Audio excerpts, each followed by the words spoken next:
Hello, my name is Joe Valensic, and today I'm going to be showing you how to make my version of English muffins. Before we discuss the ingredients for the batter, we're going to go over a few things that we're going to need to make the muffins themselves. The first being an electric skillet. I had done this in a cast iron pan before, but I found that the heat is very difficult to control. If you do use cast iron, you're going to need to have a lid for that cast iron pan. We're going to need 4 muffin rings, which can be got either through a kitchen supply place at your local mall or online, anywhere from $6 to $8 for a set of 4.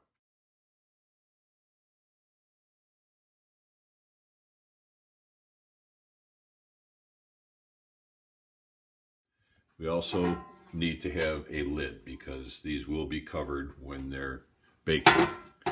Going to need a pair of tongs to be able to lift the rings off before we flip them over. Going to need a disher, size 16 disher for measuring out the batter. If you don't have that, a 1/3 cup measuring cup will work as well.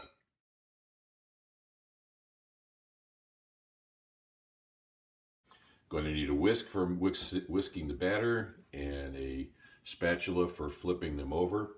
We're also going to need some cooking spray. It can be vegetable cooking spray or canola, whatever you prefer. And we're going to need some fine cornmeal for dusting the bottom of the pan. So that covers that, and now we'll get into the ingredients.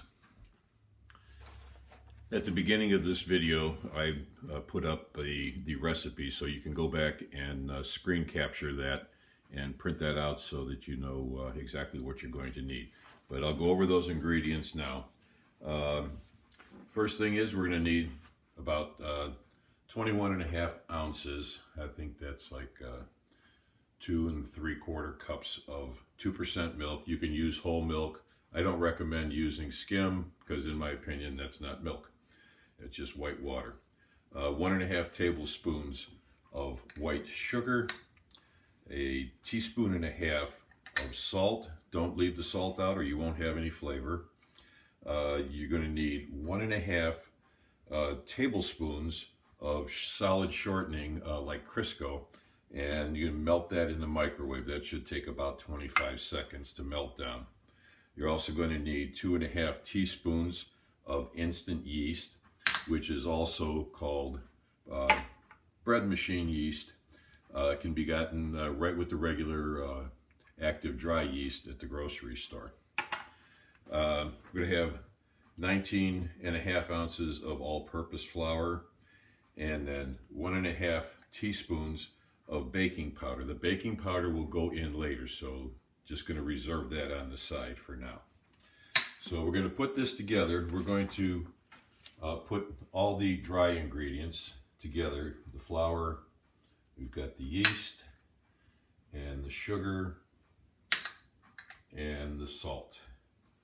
And I'm going to just mix that up so that it's blended nicely.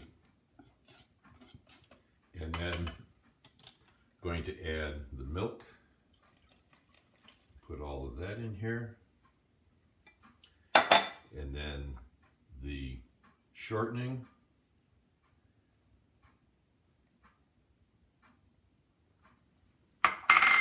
And then we're just going to whisk that up. This is going to make a batter as opposed to a dough. There are recipes for making English muffins that call for a dough, and you can actually portion the dough out and bake them in the oven. But this is another variation, and I actually like this one because you end up with lots of what they call nooks and crannies in your muffins, which are all those little holes when you split the muffin. So it's going to see, you're going to look a little bit lumpy, but don't worry about that because the flour is going to hydrate itself with the liquid.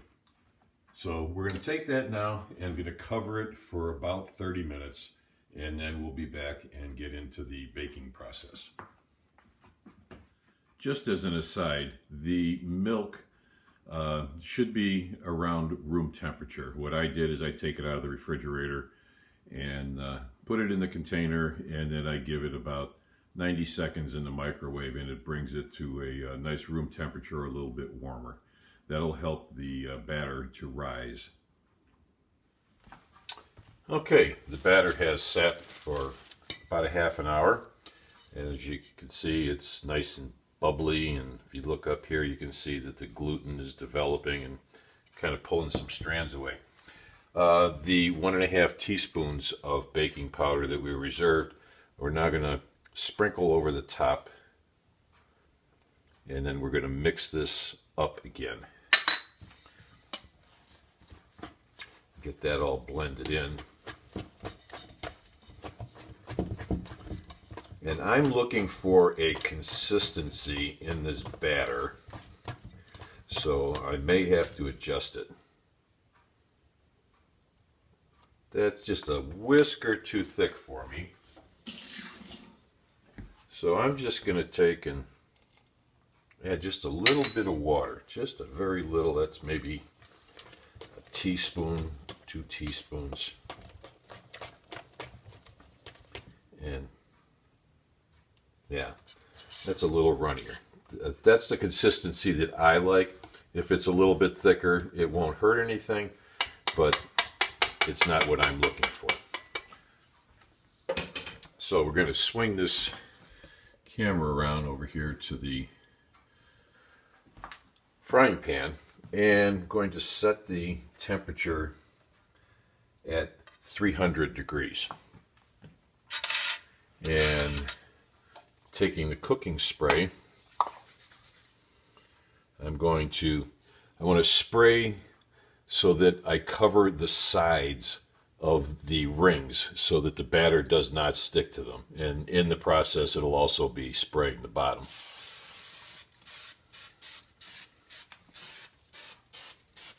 Okay, that's about all that takes. And then I'm going to take the cornmeal, and I have an old seasonings container that I saved when I ran out, and this is ideal for this type of thing. And I'm going to put a little bit of cornmeal in each of these rings, and you can do it without it. It's not absolutely necessary, but I'm accustomed to having a little bit of crunch on the bottom of these. Okay, now I'm going to take my disher, and I'm also going to put a little bit of cooking spray in the disher so that it releases better. I've mixed the batter, and so now I want to take and put a heaping spoonful like that into the middle of each of these.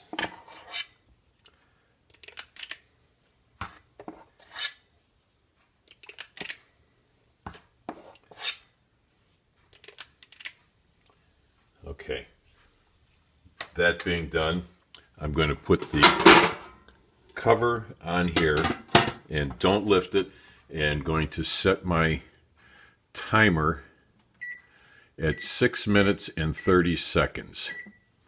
And then we'll come back, leave the lid on, don't peek, it won't do you any good, and you'll lose the steaming effect that you get with having the lid on. Also, after you get them started, you want to put your plastic back over the top of your batter to keep it from drying out on top.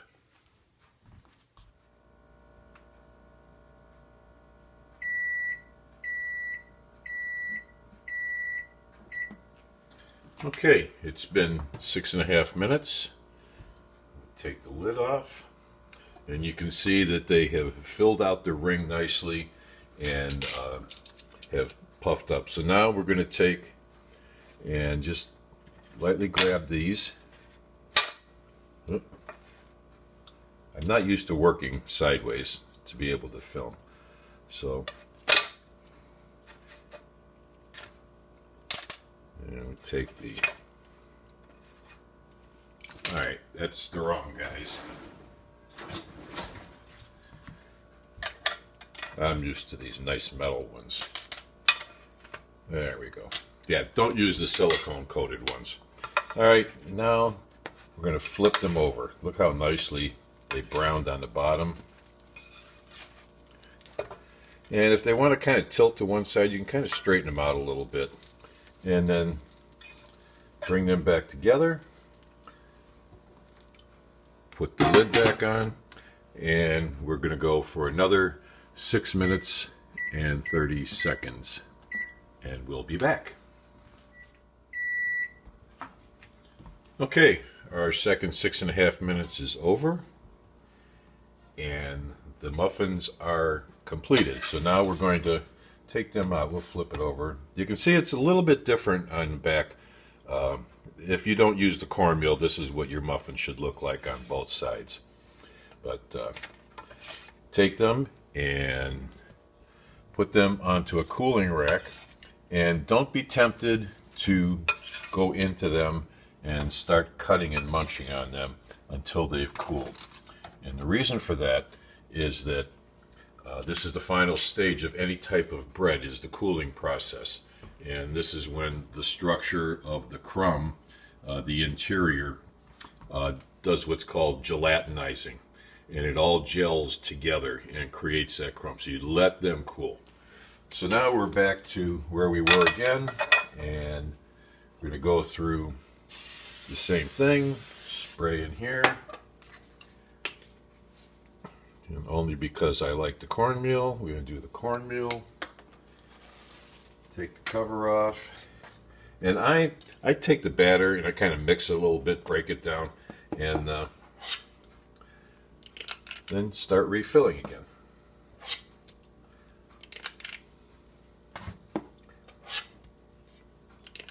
You can see that the disher will be easier than using a measuring cup, which I've never done. I just took the liquid volume from this and I found out that it works out to be the same as a 1/3 cup measuring cup. So the dishers are relatively inexpensive.